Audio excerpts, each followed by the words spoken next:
Hello, this is Kent Molgat with Jim Czek here at Kelowna Now, and we're joined by John Rustad, the MLA for Nechako Lakes, and the head of the newly resurgent BC Conservatives. Great to have you. Thank you very much for having me on. So you're here for a few days in Kelowna? I was here, for just a couple of days. It's never long enough. I absolutely love the Okanagan. I love the wine in the Okanagan. And I hear next weekend there's going to be, an oyster festival down in Osoyoos, and I'm like, why did it have to be this weekend? I love oysters. Right. So I just want to start off to try to help people to get to know you a little bit better. A lot of people, I think, are getting behind this conservative way, but you're still a bit of an enigma. So take us back to the point when you got booted out of the BC Liberals, which sort of was the beginning of all of this. The United Party today, right? Yeah, they're now called the United Party. It was the BC Liberals. Yeah, at the time, it was the BC Liberals, yeah. So I had spent 22 years in the BC Liberals, over 18 years serving in their government. I was Minister for Aboriginal Relations and Reconciliation for just over 4 years, a very short period of time, Minister of Forest Lands and Natural Resource Operations.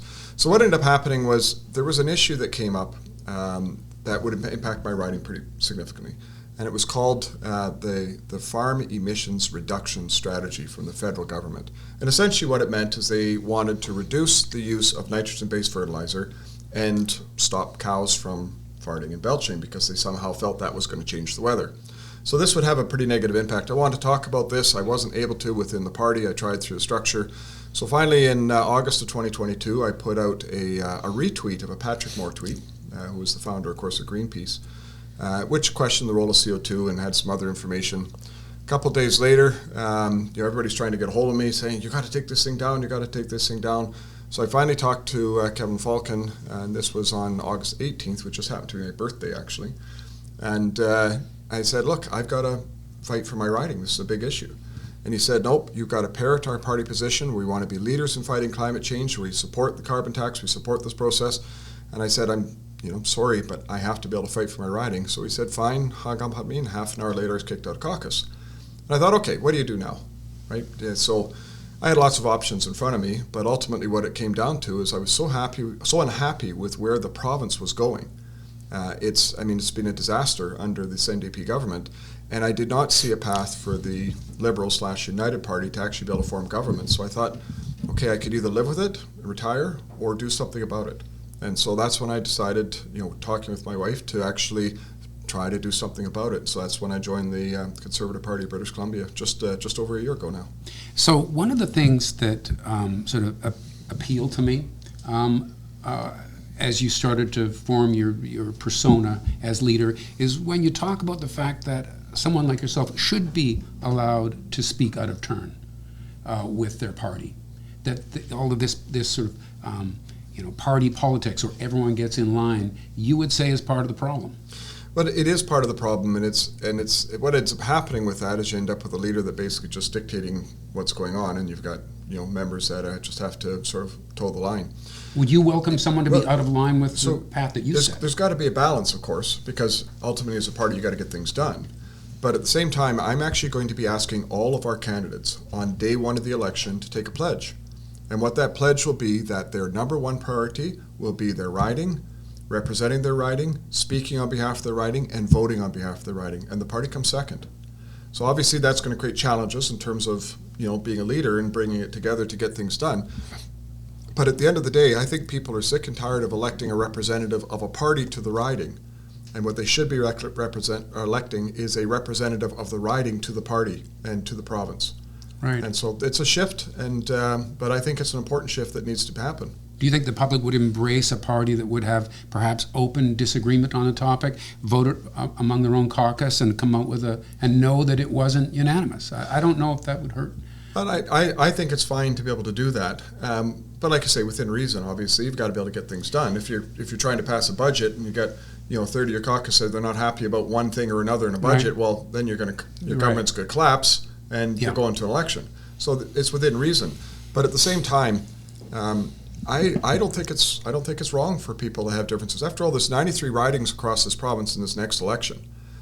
It is not. You shouldn't be able to expect that everybody will be saying the same thing. The differences in the Kootenays versus in the Northwest versus in the Caribou versus on the island versus in the Okanagan versus in Surrey, there's going to be differences. There's going to be different priorities. There's going to be different things that people want to be able to highlight. that should be able to be welcomed at a party. Right.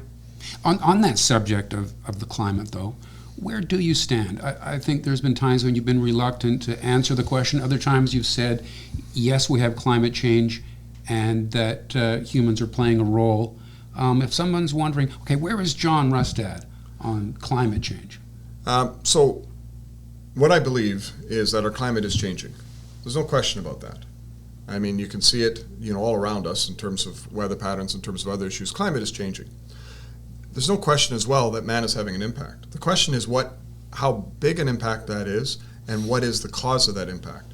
Many people point to CO2 as being the primary driver of a changing climate. And I think there's some good, healthy debate about whether that is the fact or not. And after all, I look at it from the perspective, we're carbon-based beings.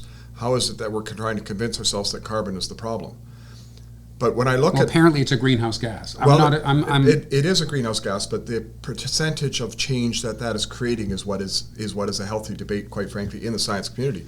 But here's the real thing for me in this province. Taxing people into poverty is not going to change the weather. Even if we were to stop everything we do, that includes all of us, were to leave British Columbia, it would be less than a rounding error in world emissions. And so why would we be in a position where we are forcibly driving up the cost of everything from food to housing to everything that we do on a day-to-day basis? After all, energy is one of the three key things you need to be able to survive. Why would we be doing that and making ourselves uncompetitive when it's going to make zero difference? You were the forest minister before. Yes. One of the biggest worries in the Okanagan, obviously in the past, since 2003, the fire, is wildfires for sure. And a lot of that is blamed on climate change. What is our solution in the Okanagan? Is there, because I see very little mitigation take place. Even yesterday I saw a tweet go out saying that, there's building a lot of water bombers, but they're all going to France. And so where's, the Mars bombers retired, where's the mitigation and where's the solution for the wildfires? I wish we had time to go into all the details that need to be going into around it, because the way we fight fires needs to change. The way we manage on our landscape needs to change. We actually need to reintroduce fire on the landscape. Many of our ecosystems in this province are fire-dominated ecosystems over hundreds of years, if not thousands of years. And we actually took fire off the landscape. We got good at putting out fires. And so for 60, 70 years, maybe even 80 years, we actually allowed trees to get much older than they would normally get. We allowed the fuel loads to build up much larger than they would be. And then when you've got the forest health issues, because these trees are now older, creating additional fuel load problems. And then when you get the warmer, dry conditions we've had, it is the perfect storm for big fires. Right. And hasn't been one government or multiple governments. It's been a series that has happened over many, many decades. So that's how we got here. The question is, going forward, what we need to do is we need to think about changing how we manage on our landscape, using the natural breaks, making sure that we have the right mix of species in there to knock fires down onto the ground where you can attack them, change the process that we use in terms of how we fight these fires and get in there, especially on initial attack. There's many things that need to be thought about to actually have a much better chance of making sure that what we have seen in the past in places like Kelowna and other places around the province are not repeated. With you being the forest minister in the past, though, would you prioritize wildfire fighting as one of your bigger priorities? Because, I mean, it is a big impact in the Okanagan for tourism, for everything here, right? So one of the big things that needs to be thought about is how we make sure that locals are more engaged and supported. Right now, we've got a government that just wants to remove locals from the situation. There's equipment as well that we should be thinking about using. For example, there's a company down in the Kootenays that makes a machine, they call it a Kootrack. That is, it can take two people, it can take water supply, it can get up and get into very, very difficult terrain, very steep terrain, and be able to attack fires at the beginning, right when they first start. We're not using it. Other jurisdictions are buying this equipment from British Columbia. We're not even looking at using it. Why wouldn't we want to be doing these things? Similarly, there is mass water delivery systems that the private sector uses for any fires that they have, and we are only just now starting to experiment with it. Yeah. It reminds me back in 2003, when we had the big fires in 2003, the Ministry of Forest did not use structural protection units. And it was the local fire departments that started using them, where the Minister of Forest went, oh, wait a second, those could be helpful. Maybe we should think about using them. The one that puzzles me behind the time sort of thing in terms of what can happen. The one that puzzles me the most with Okanagan Lake, we've seen a lot of the fire damage happen close to the shoreline. why isn't there like a pumper boat? Like we have this huge body of water that could throw water 300-400 feet, or you know what I mean? Like what? It seems like a simple thing. And in the 03 fire, they did finally take out the Toko boat at the end. But I mean, where is it early on? And I think it is a big thing for a lot of people in the Okanagan that lost homes last year and previous years, and it's kind of like a traumatic thing for a lot of people. And you know, like these people listed on the candid story just recently, there's a couple of years they're waiting for a home, right? Yes, I know. I know somebody personally who lost their home, and they're now just in the process of trying to even get the framework and permitting in place. Okay, so while we're still on this topic, I thought we'd move on by now. This is, most people would say, linked to the climate crisis. But you say there isn't a crisis. The climate is not in crisis. Climate issues, the issues we have today with our climate is not an existential threat. It is not a crisis. Matter of fact, I don't even think it's our largest issue that we need to deal with on an environmental side. There are much more pressing issues that we should be focused on. And as a government, this is why I think the carbon tax and its associated spin-offs need to go. What we actually need to do is learn how we adapt to our changing climate. Because adaptation is the only path forward in order for us to be able to prosper as a province. And what I mean by that is, we're just talking about wildfires. We're going to have wildfire problems, we're going to have dry conditions. How do we make sure we adapt and change our management structure and how we respond to it to minimize what those impacts are? Similarly with floods, how do we make sure that our infrastructure is sound and in place so that we can adapt to it? And one of the big things that is passionate on my side about this is we only procure 34% of the food we consume from British Columbia. 2/3 comes from outside. So with a changing climate and changing policies, we're vulnerable. We aren't producing the food we need just to survive. We should actually be focused as part of how we address adapting to a climate to double the amount of food production we have in this province so that we are more self-sustaining and supporting our own population. I'll just finish on the wildfires. I do think for the Okanagan and the interior of BC, I think it is such a big thing for so many businesses and so many people actually in this community. We get nicknames like Smokanagan and all that kind of stuff, and it would be good to have somebody that has some experience in forest management to understand that we need more mitigation, because most of the damage comes from interface fires, right? So how do we have less interface fires? The other question that I have, changing the subject, is I hear this from everybody. A fractured, right of center parties not together gives the NDP like a slam dunk win. What do you say to that? Well, that's sort of been the way things are in history. But the interesting thing about what we're building as the Conservative Party is it's not about being conservative or liberal or NDP or Green for that matter. It's just about standing for what's right. Fighting for the average everyday person. And so we've actually got people coming over from the NDP party joining us. We've got people from the Green Party, believe it or not, that have come over and joined us, as well as from liberal and conservative side that come over and part of what we're doing. So we're not so much as a traditional Conservative Party as people would think about it. We actually are building what I would call more of a true coalition party. What, say, the social credit used to be in British Columbia in terms of that coalition movement. So right now, the recent poll that just came out today, and had us just 4 points behind the NDP. I mean, we're on the verge now of being able to overtake the NDP and form government in October 2024, and I think, quite frankly, that is what will happen. That's the track that's on. That's really putting the BC United Party, according to this poll, at a very big loss. Do you think that will play out though, or? People do answer polls sometimes differently than how they vote. We've seen a lot of polling that's way off, but I mean, poll after poll has shown similar numbers for you. So we had last week we had the Main Street poll that showed 34% for us and 40% for the NDP. We've done our internal polling, which showed 33% for us and 40% for the NDP.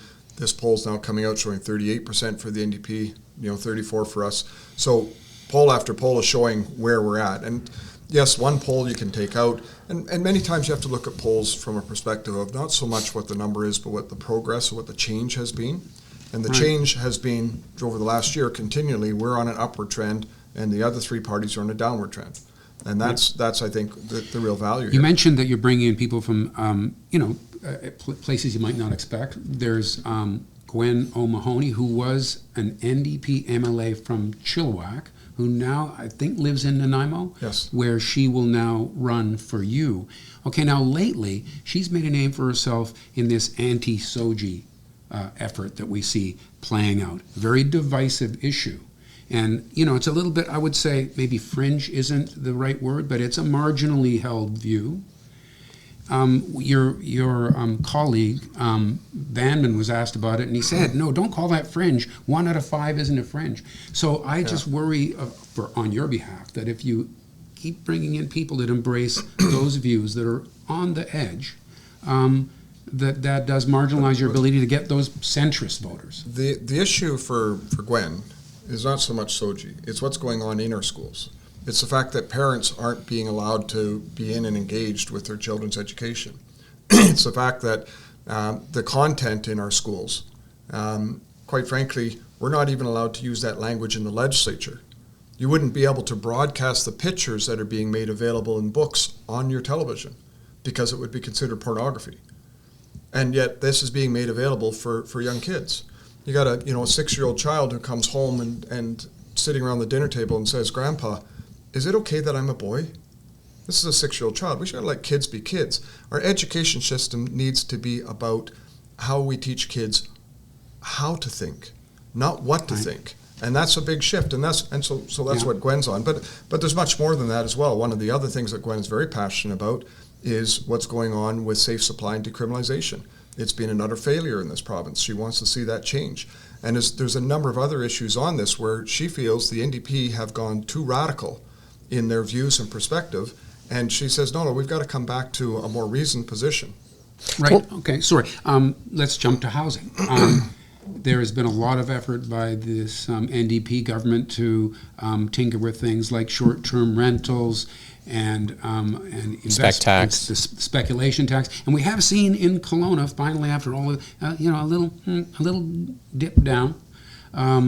Would you continue with efforts to try to make owning a home no longer the impossible dream for people entering adulthood these days? Well, I would say that the approaches that this government has taken on doing that have been a failure. And so they have now gone from their policies and approaches to an authoritarian approach, where they're now coming in and wanting to override municipal governments. They want to override official community plans. They even have now said that the public does no longer even has an opportunity for input.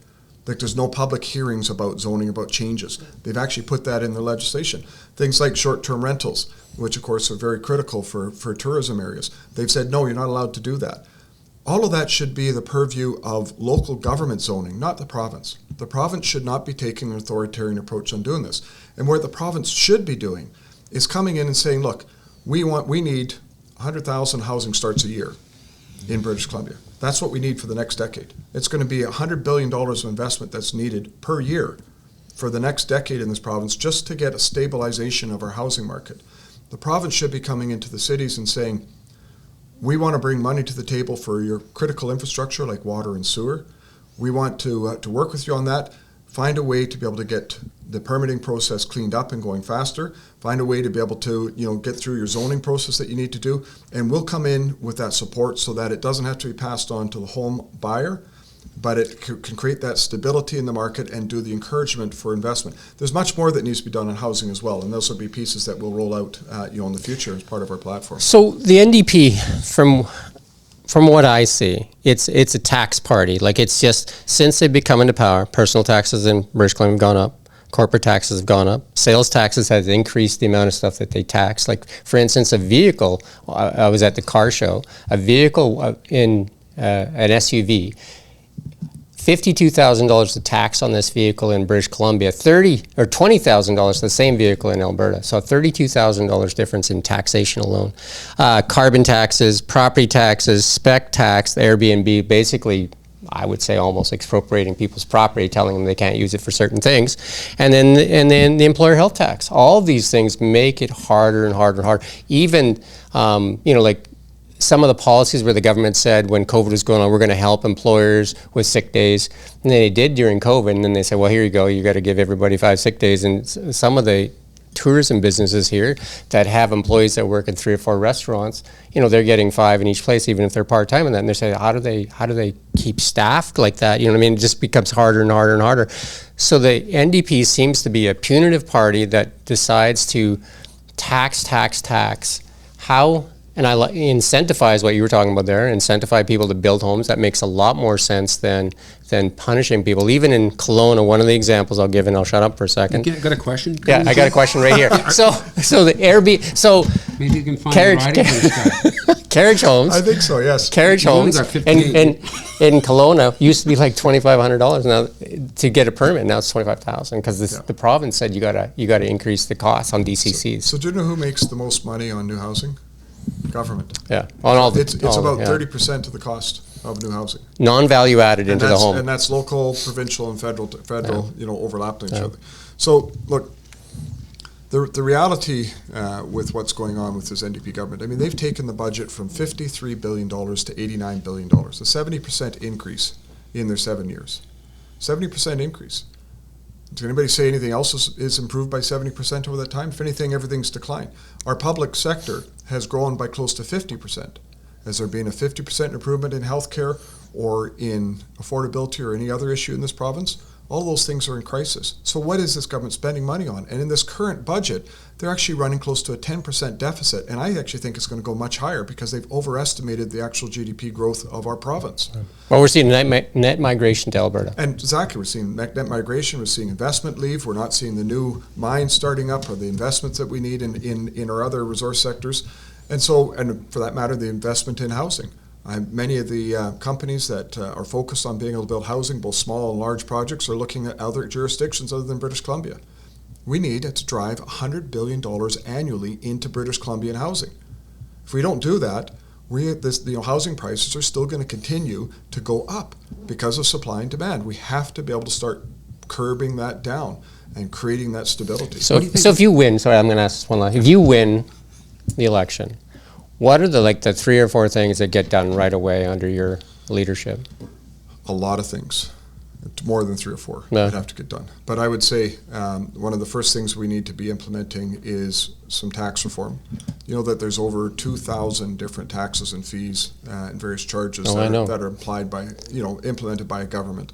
So we need to look at some tax reform. We need to look at some tax relief for people, and those are things that we'll be looking at. Things like getting rid of the carbon tax, those pieces.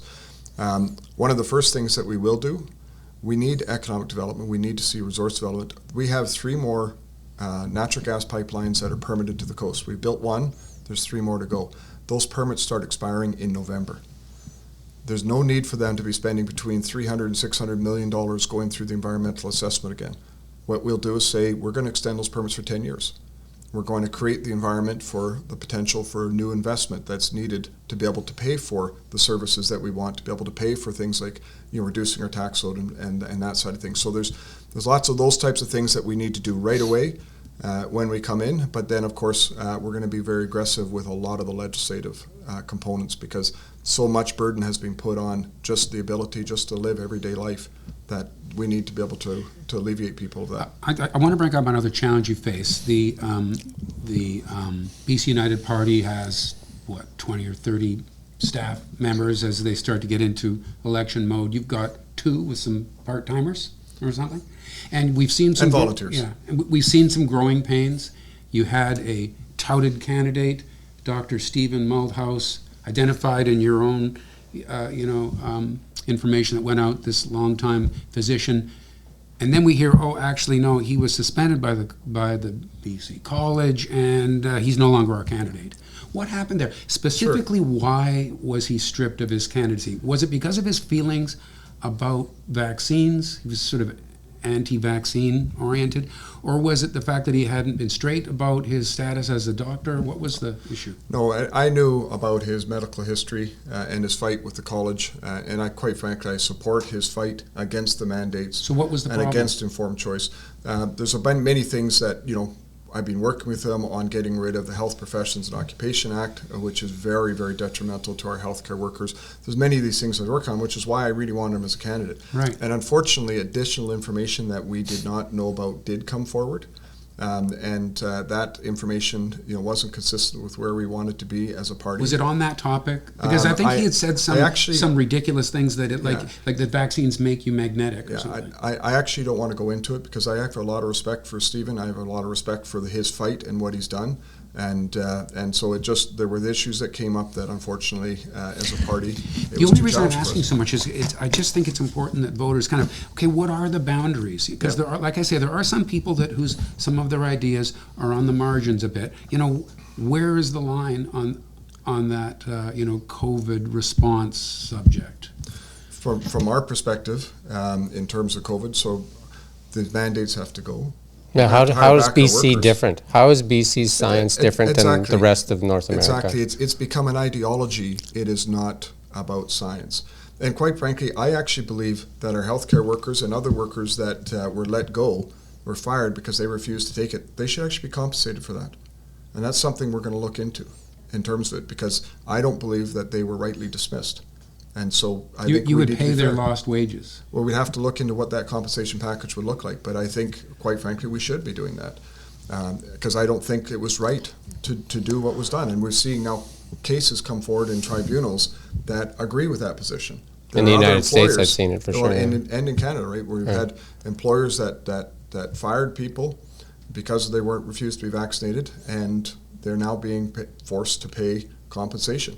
Now, I'll give you a prime example. There was a nurse in Mackenzie, and she wanted to keep her job, so she got the first jab. She got the first shot of the COVID vaccine, and she had a serious reaction to it.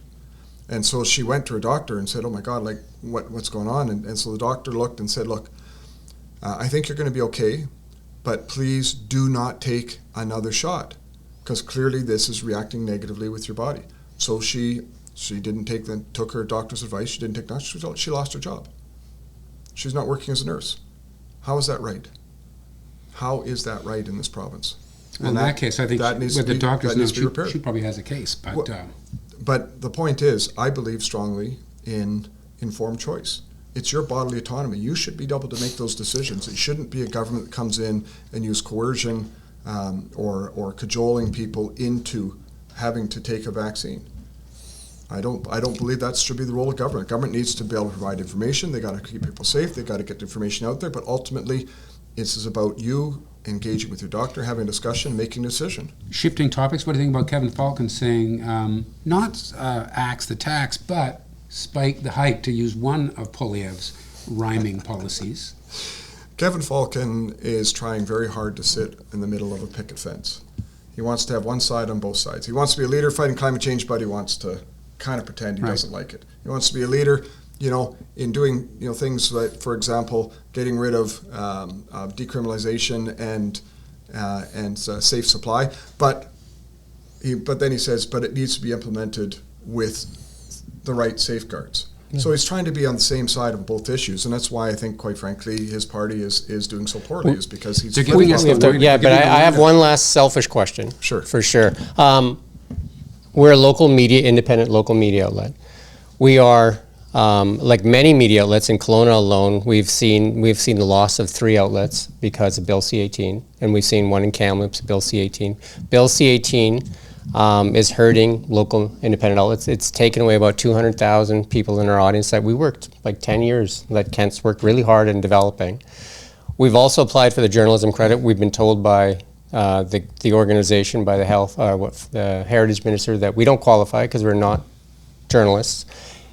Using the same legislation, though, Facebook says we are, because they go through the same criteria. Facebook says we are a news organization, so therefore we're banned. The federal government says we're not. So we're in this paradox where they've taken away our audience and won't give us the funding that's available to CBC and CTV and the likes. How do you sit in supporting local or local media, and how important is it when we have wildfires and that kind of stuff? Look, media is changing, and you guys are actually on the right path in terms of where things are going.